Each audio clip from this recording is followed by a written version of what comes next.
Please subscribe my channel and like my videos.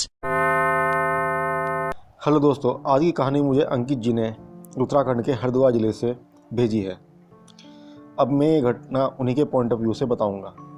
मैं अंकित। ये घटना मेरे एक दोस्त की बहन के साथ आज से लगभग 1 साल पहले घटित हुई थी। रमेश और मैं काफ़ी अच्छे दोस्त थे। हम दोनों उस समय 12वीं क्लास में पढ़ते थे, जबकि उसकी बहन पिंकी 10वीं क्लास में पढ़ती थी। एक दिन पिंकी की मम्मी और पिंकी दोनों एक शादी में गए हुए थे। वहाँ से वे लौट रहे थे। यह होली का समय था, लगभग होली आने वाली थी। रात के करीब 11 बजे हुए थे। तभी पिंकी को रास्ते में प्यास लगने लगी। उसका गला प्यास के कारण सूखने लगा था। रास्ते में उसे एक जंगल के पास हैंडपंप लगा हुआ नजर आया।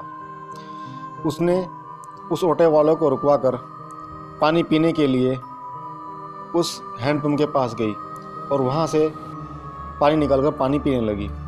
तभी उसे जंगल में से किसी को उसे पुकारने की आवाज़ आई, पिंकी यहाँ आओ।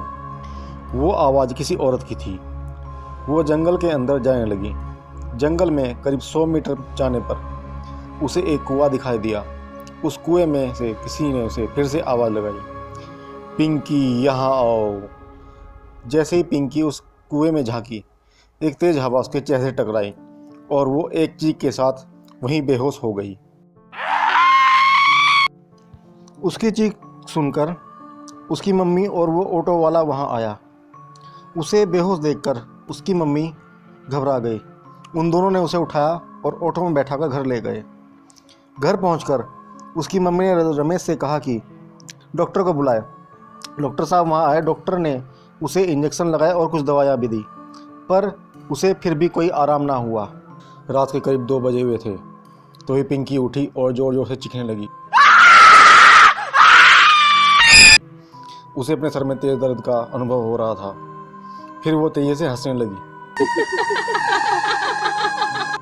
अब उसकी आवाज़ों में 2 आवाज़ें आ रही थी। उसका चेहरा और आंखें लाल हो गई थी। वह घुर्राई और कहा, ये मुझे बहुत अच्छी लगी, इसे मैं अपने साथ लेकर जाऊंगी। और इतना बोलकर वो फिर से बेहोश हो गई। सुबह मेरे दोस्त रमेश ने मुझे फ़ोन करके इस घटना के बारे में बताया। मैंने उसे मेरे गांव के एक सिद्ध पंडित के बारे में बताया। हम दोनों पंडित जी के पास पहुंचे और हमने उन्हें सारी घटना के बारे में बताया। वे हनुमान जी के भक्त थे। उसी रात में हमारे घर आए। पंडित जी के आते ही पिंकी एकदम से खड़ी हो गई और बोली, हे पंडित, चला जा यहाँ से। क्यों आया है यहाँ? मैं इसे छोड़कर नहीं जाऊंगी। पिंकी का चेहरा लाल और आंखों में काफ़ी गुस्सा था।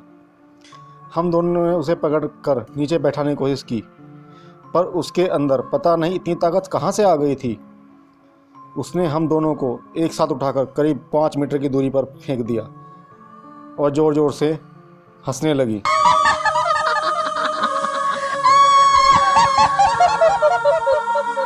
हम दोनों को काफ़ी चोटें आई थी। तब पंडित जी ने अपने मंत्रों के द्वारा उसे नीचे बैठने पर विवश कर दिया।